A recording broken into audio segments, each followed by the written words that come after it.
Safi kaka, kwema? Kwema, uko vizuri ndugu yangu? Mambo yanaje? Aise fresh. Bila shaka umeshuhudia finali bwana. Tupe tathmini yako. Ilikuwa ni finali ya namna gani? Ilikuwa ni finali nzuri kwa kiasi chake. Ni finali nzuri kwa kiasi chake. Namna ambavyo mechi ilivyoanza ilianza kwa pressure kubwa sana kwa timu zote mbili, lakini kiuhalisia Simba alionekana kuhitaji zaidi mchezo kuliko RS Berkane. Ndio maana iliwachukua kipindi cha kwanza kutengeneza nafasi na kupata goli. Lakini overall ukiutazama mchezo kwa ujumla, nafikiri ulipaswa kuwa mchezo bora sana. Ila maamuzi kwa kiasi kikubwa sana yameufanya mchezo kuwa mbovu. Yaani mwamuzi ni kama vile alikuwa amekuja na maelekezo uwanjani kwamba mtu fulani inabidi anyongwe ili watu fulani waweze kupata taji. Sio vizuri. Simba waliweza kuamudu kwa kiasi kikubwa sana Berkane. Sikuona hiyo quality ambayo mara nyingi imekuwa ikizungumziwa kuhusiana na timu kutoka Uarabuni. Umeona, alikuja na mpango mzuri sana Mwalimu Fadlu Davis. Kwenye eneo la kiungo alianza na Joshua Mutale, Fabrice Ngoma pamoja na Yusuf Kagoma. Ambao kiuhalisia ukiangalia kuanzia dakika ya kwanza mpaka dakika 40 na mpaka dakika kama 30 hivi waliweza kabisa kuwapoteza Berkane. Namna ambavyo Joshua Mutale alikuwa anakuja kuchukua mpira katikati mwa uwanja, alikuwa anampa wakati mgumu sana Mamadou Kamara. Ndicho ambacho nilichokizungumza hata mwanzo. Kwangu mimi niliamini Mwalimu Fadlu Davis alipaswa kwenda na Joshua Mutale, Kibu Dennis pamoja na Elim Panzo, kwa sababu wote hao wana speed.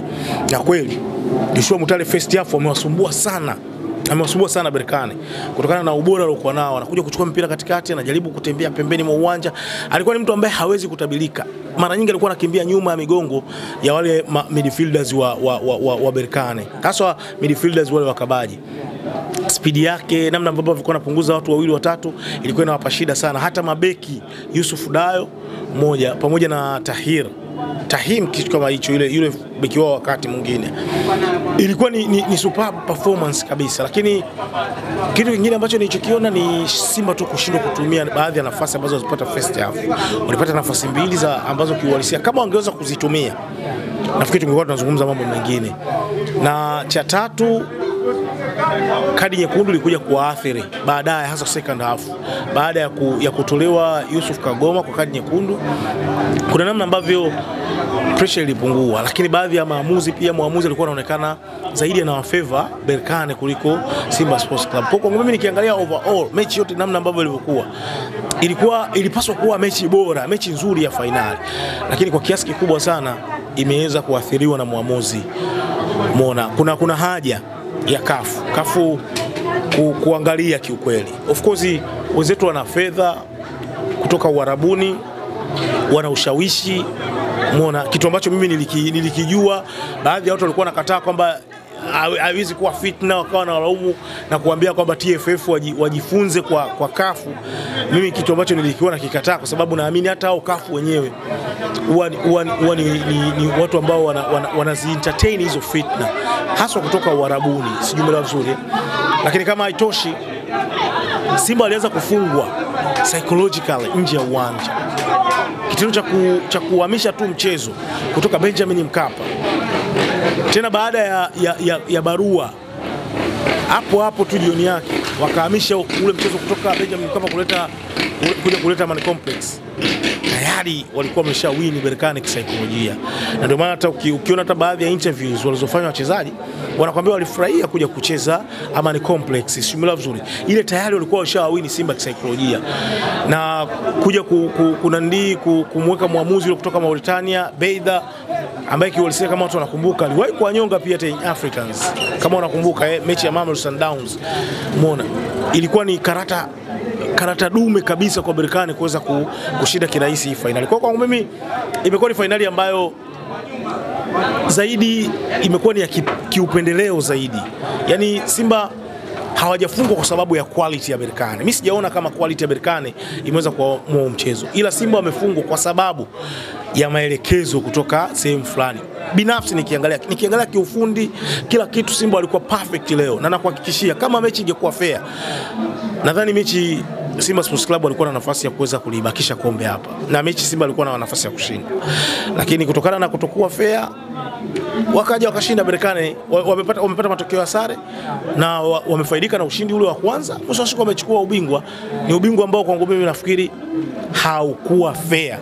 It's not about quality ya Berkane, ni kwa sababu mimi naamini kafu hakuna fair, hasa kwa nchi nyingi kutoka huku mashariki mwa Afrika na baadhi ya timu nyingi kutoka kusini, ukiacha Mamelodi Sundowns labda.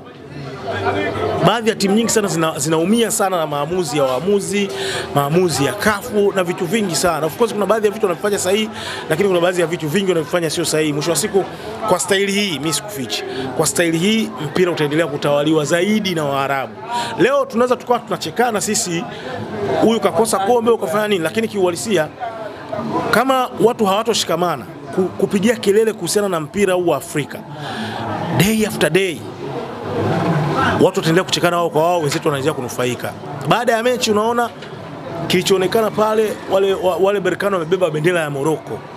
Kwa hiyo sifa haiendi tu kwa Berkane, inaenda kwa taifa lao la Morocco kwamba wanatengeneza timu bora sana, timu zao ni bora.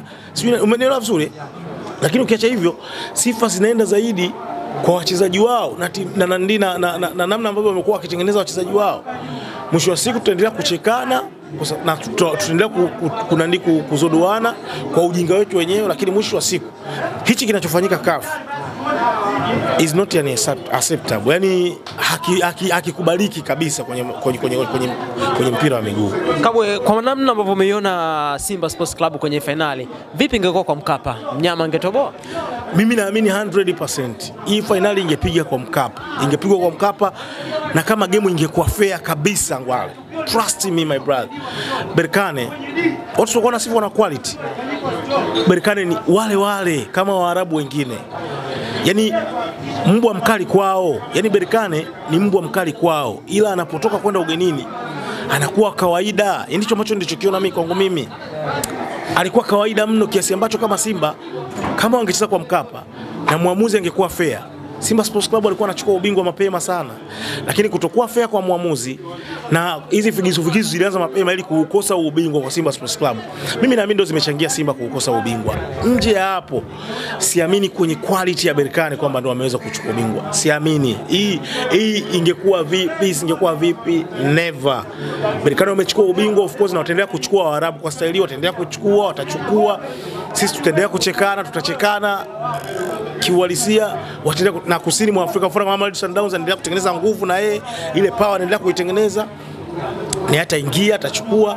Lakini zaidi kwa fitna na mambo ya hovyo ambayo yanaendelea kwenye mpira wa Afrika nje ya pitch, trust me my brother, watachukua sana ubingwa wa CAF. Mechi kubwa tunamwona Joshua Mutale anaanza na anafunga goli. Kwa namna ambavyo umemuona katika mchezo huu wa leo, kuna kitu ambacho amepata confidence na akawa mchezaji mkubwa baada kabisa. Yani tena Joshua Mutale ndio alikuwa threat. Kafunga goli, lakini ukiacha hivyo pia kuna moja kati ya assist ilitaka kutoa, isingekuwa Shomari Kapombe kurudisha mpira, walikuwa wanafunga Simba goli la pili na mechi ingekuwa ngumu zaidi kwa Berkane. Sio vizuri. Alikuwa kwenye performance bora sana. Mimi nishai kuzungumza, yani ni mtu ambaye anazungumzaga sana reality. Ni vile watu labda hawatakagi tu kunielewa. Lakini kiuhalisia mimi nazungumzaga sana reality. Mimi nishasema Joshua Mutale kichukua kinamuumiza zaidi, ilikuwa ni issue ya kisaikolojia. Kaka, huwezi kucheza football kama psychologically ukiwa haupo vizuri. Yani huwezi kucheza hata kama una kipaji kiasi gani. Na ndio maana unakuta sometimes mchezaji na kipaji kikubwa, lakini vitu vya nje vinamharibu. Simula vizuri anaharibika, labda mapenzi, sijui nini, labda pombe, masuala kibao, yani simula vizuri. Unakuta haya anafanya nini? Yanamghalimu, na mwisho wa siku hata pamoja na kipaji alichokuwa nacho, unakuta anapotea tu kirahisi. Kwa hiyo kwangu mimi naamini kwenye kipaji, lakini naamini pia kwenye saikolojia. Lazima mchezaji awe timamu kiakili ili aweze kuperform. Sasa ukiangalia namna ambavyo Mwalimu Fadlu Davis alivyoweza kumanage Joshua Mutale, namna ambavyo alivyoweza kumtengenezea mazingira mazuri ya kuhandle ile pressure iliyokuwepo Simba Sports Club, unaona kabisa kuna namna ambavyo kaishaanza kupata ubora wake. leo alikuwa threat sana kwa Nandi kwa Berkane. Kiukweli kwangu mimi isingekuwa issue ya kutokuwa fair kwa muamuzi, alikuwa anaenda kuwa man of the match kwenye mchezo. One of the best performance aliyoonyesha Joshua Mutale msimu huu ni pamoja na leo kwenye mechi ya finali. Tulizungumzia kadi nyekundu ya Kagoma. Wengi nimeona mashabiki wanalalamika kwamba haikustahili kuwa kadi nyekundu. Kwa upande wako umeiona vipi? Yani na kingine ambacho kichukua mimi nilikuwa najaribu kutafuta pia kadi ya njano ya kwanza. Yani jaribu sana kutafuta kadi ya njano ya kwanza. Alipatia wapi Kagoma? Nijaribu kutafuta sijaona, lakini kiuhalisia yani ni faulu ambayo ni kama vile muamuzi alikuwa ameenda na maamuzi yake bwana. Yani lazima Simba wawe pungufu. Yani kadi nyekundu ya Kagoma ilikuwa lazima muamuzi lazima Simba wawe pungufu.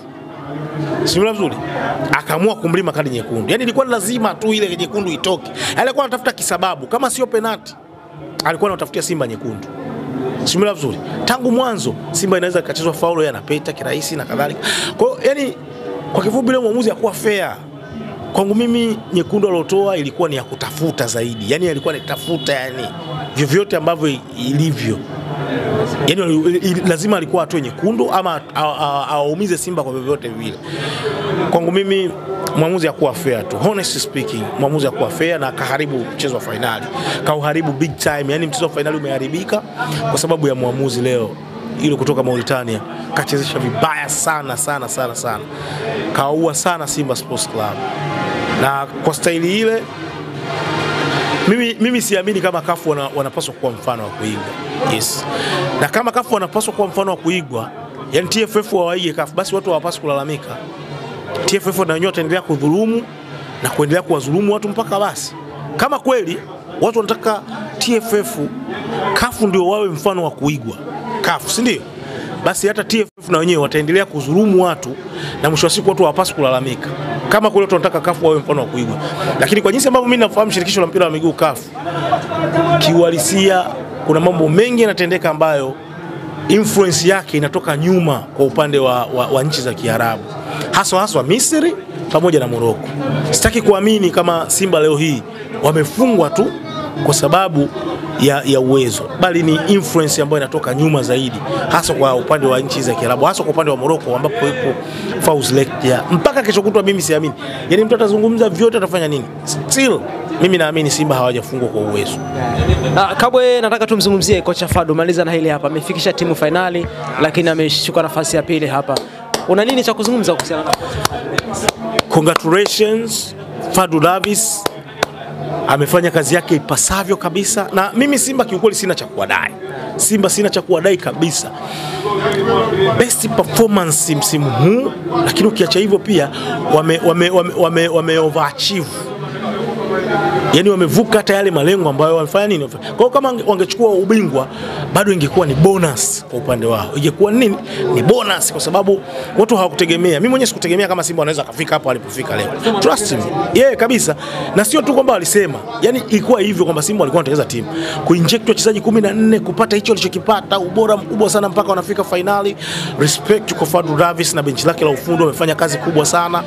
Umeona ni mmoja kati ya makocha ambao watu wengi hawakutegemea kama anaweza akaitengeneza Simba kuwa bora kiasi hichi. Kiukweli fair kabisa, yani Fadu Davis msimu huu ana deserve respect, na ni moja kati ya makocha ambao mimi nimewaweka kwenye ile 4 bora kwa msimu huu kwenye mashindano ya Afrika inter competition. Wa kwanza ni kocha wa Pyramids, muone Jurisic, lakini ya Afrika, yani Afrika kwa maana ya Afrika. Jurisic wa pili ni Moncha Abani, kocha wa Berkane. Yes, fairness ametengeneza timu yake vizuri sana, licha kwamba leo walipendelewa, huo ndio ukweli. Lakini watatu ni Fadu Davis, kocha wa Simba Sports Club. Amekuwa bora sana, amebadilisha Simba, amefanya kila kitu ambacho kimeonyesha kwamba Simba leo hii wamekuwa bora. Lakini wanne ni kocha wa Mamelodi Sundowns, Miguel Cardoso. Hao ndio makocha wangu bora. Yani nile 4 bora kwangu mimi hawa ndio wanafaa kuingia kwenye kinyang'anyiro cha makocha bora, na kocha wangu bora ni kocha wa Pyramids. Kwa kwangu mimi fair kabisa, fair kabisa. Fadlu Davids anahitaji anastahili respect, anastahili heshima ya kipekee, na mimi niseme ameifikisha Simba ambapo watu wengi hawakutarajia. Kwa kwangu mimi Simba hawana cha kupoteza, ila zaidi ni wapongeze kwa hicho walichokifanya. Wamefight sana, walitaka kutuletea ubingwa wa kwanza wa CAF, lakini kiuhalisia walowezi wamewanyang'anya. Nikushukuru sana. Nashukuru sana ndugu yangu.